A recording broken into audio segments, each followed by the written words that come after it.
Halloween western world का एक बहुत ही पॉपुलर फेस्टिवल है जहां लोग तरह तरह के डरावने कॉस्ट्यूम्स पहनकर पार्टी करते हैं और खूब एंजॉय करते हैं। छोटे बच्चे भी हैलोवीन के दिन पॉपुलर हॉरर क्रेचर्स और मॉन्स्टर्स के मेकअप और कॉस्ट्यूम्स पहनकर लोगों के घर घर जाकर कैंडीज कलेक्ट करते हैं और इसलिए बच्चे इस फेस्टिवल के लिए बहुत ज्यादा एक्साइटेड रहते हैं। पर हैलोवीन के दिन ये भी माना जाता है कि आत्माएं इस दिन धरती पर आ जाती है। 8 साल के कायल ने भी उस दिन कुछ ऐसा ही एक्सपीरियंस किया। कायल अपने मॉम के साथ अमेरिका के डेल अवेयर स्टेट के एक ब्लॉक में कुछ दिन पहले ही शिफ्ट हुआ था और हैलोवीन के लिए बहुत ही ज्यादा एक्साइटेड था।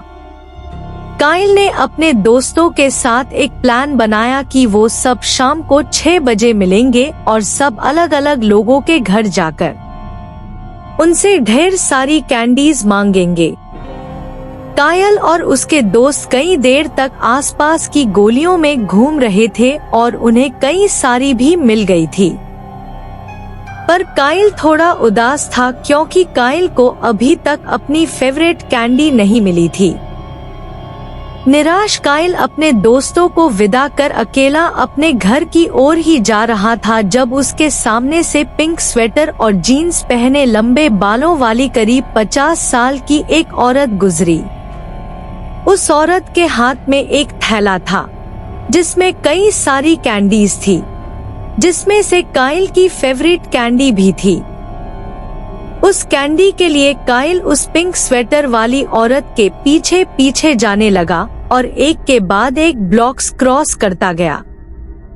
पर कुछ ब्लॉक्स क्रॉस करने के बाद वो एक ऐसी जगह पहुंच गया जो उसे उस शहर का हिस्सा लग ही नहीं रही थी क्योंकि हैलोवीन की रात को भी वहां कोई नहीं था। उस गली में किसी घर के बाहर हैलोवीन की ना तो कोई सजावट थी और ना ही वहां पर कोई भी इंसान घूमते हुए दिख रहा था। ये देखकर कायल थोड़ा हैरान हो गया क्योंकि उस वक्त सिर्फ 8 ही बज रहे थे और हैलोवीन की रात को अक्सर बच्चे और बड़े काफी देर रात तक बाहर ही घूमते रहते हैं। कायल ने आसपास देखकर जब वापस अपनी नजर उस औरत की तरफ घुमाई तो वो औरत कायल को ही देख रही थी। उस औरत ने कायल को अपनी तरफ बुलाया। कायल को लगाओ कि वो औरत उसे उसकी फेवरेट कैंडी देगी और इसलिए कायल भागकर उसके पास चला गया। कायल और वो औरत एक घर के सामने खड़े थे। वो घर उसी औरत का लग रहा था। कायल ने इतने अच्छे से डेकोरेटेड हॉन्टेड हाउस कहीं नहीं देखा था। ऐसा लग रहा था कि जैसे वो पूरा घर वाकई एक खंडर हो और सारी सजावट कई साल पुरानी लग रही थी।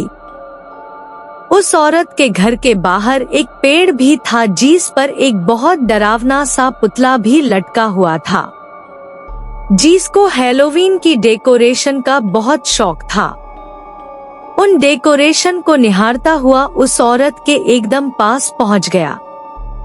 उस औरत ने कायल को उसकी फेवरेट कैंडी दी और कायल बहुत खुश हो गया। उसने तुरंत ही वो कैंडी खा ली। उस औरत ने कायल से कहा कि उसके पास और बहुत सारी कैंडीज है पर वो उसके घर के अंदर रखी है। कायल और कैंडीज के चक्कर में उस औरत के साथ उसके घर के अंदर चला गया नॉइस। वो औरत और कैंडीज लाने के लिए जब घर के अंदर गई तो कायल उस औरत का इंतजार करते हुए उसके हॉल में जाकर बैठ गया। उस हॉल की विंडो से कायल को वही पेड़ दिख रहा था जिस पर वो डरावना सा पुतला टंगा था। कायल को वो पुतला इतना पसंद आ रहा था कि उसने सोचा कि क्यों ना उस पुतले के पास जाकर उसे देखा जाए। कायल घर से बाहर निकलकर गार्डन में लगे उस पेड़ की ओर चलने लगा।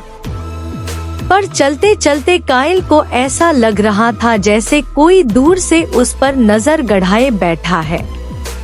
कायल नहीं, इधर उधर देखा तो उसे एहसास हुआ कि रोड की दूसरी तरफ बने हुए घर के पर्दे के पीछे से कोई उसे घूर रहा था। काइल, जो अब उस पेड़ के और पुतले के ठीक नीचे था, वहाँ जो कोई भी उसे देख रहा था, उससे अपना ध्यान हटाकर काइल पेड़ के ठीक नीचे आ गया और उस पुतले को निहारने लगा। लेकिन जब कायल ने उस पुतले को ढंग से देखा तो उसके रोंगटे खड़े हो गए। वो कोई पुतला नहीं था, दरअसल एक लाश थी, और वो भी उसी औरत की लाश जिसने अभी उसे वो कैंडी दी थी। पेड़ से टंगी लाश देखकर काइल के पसीने छूट गए और तभी